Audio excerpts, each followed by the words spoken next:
Que faire quand on se retrouve enfermé dans une étrange pièce, seul et sans aucune idée de comment sortir? La seule aide qui se présente est une vieille télévision affichant des instructions. Suivez-les pour commencer à jouer.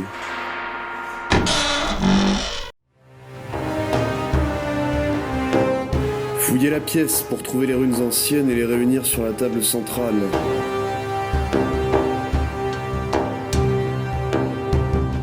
Regardez partout, même sous les meubles. Vous révélerez ainsi les secrets de cette étrange maison. La bibliothèque regorge de mystères. Et si vous appreniez les bases du piano ?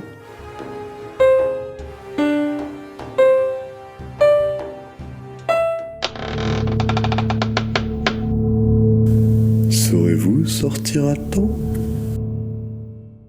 Le projet en fait est parti de ces grandes tendances qui ont en ce moment aux escape games. Donc, il y a plein de salles qui ouvrent partout en France. Et moi qui suis une grande fan d'énigmes, surtout sur ordinateur, tout ce qui est point and click et tout, j'adore. Avoir l'occasion d'en faire en vrai, dans une salle qui est consacrée à ça, en équipe, c'est vraiment une super expérience. Ça serait génial de donner à une escape room d'autres possibilités, des choses qu'on ne peut pas forcément faire. De là est partie l'idée de faire une escape room en VR.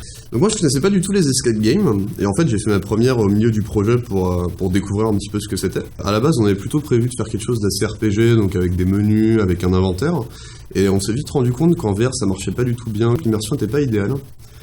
Du coup on a décidé d'utiliser des interactions plus naturelles, la gâchette de la manette pour prendre un objet, en fait on a l'impression de le ramasser directement à la main, en touchant pour utiliser comme on allumerait un interrupteur chez soi. En itérant comme ça on est arrivé à un jeu, on pense qui est assez naturel et on arrive à manipuler les objets de manière instinctive, même avec le tutoriel qui explique un petit peu, mais on le prend très très vite en main.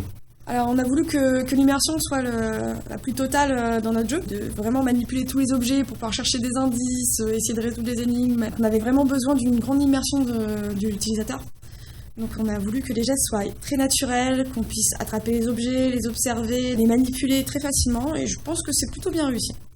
Au niveau des énigmes, on voulait que ce soit quelque chose d'assez interactif, d'assez dynamique. Pas simplement avoir de la réflexion, mais aussi un petit peu d'action. Donc le fait de se baisser, le fait de jouer du piano. Je voulais absolument qu'il y ait un piano. On a aussi quelque chose qui est sous la table, donc là ça nécessite de se baisser physiquement. Et donc du coup on est assez content de cette composante un petit peu immersive. Et puis voilà, les énigmes elles sont assez ludiques. Donc aujourd'hui je pense qu'on est tous les deux assez contents de ce qu'on a réalisé. C'est un jeu très immersif, un jeu avec un vrai challenge pour résoudre les énigmes. La question à se poser c'est saurez-vous sortir à temps ?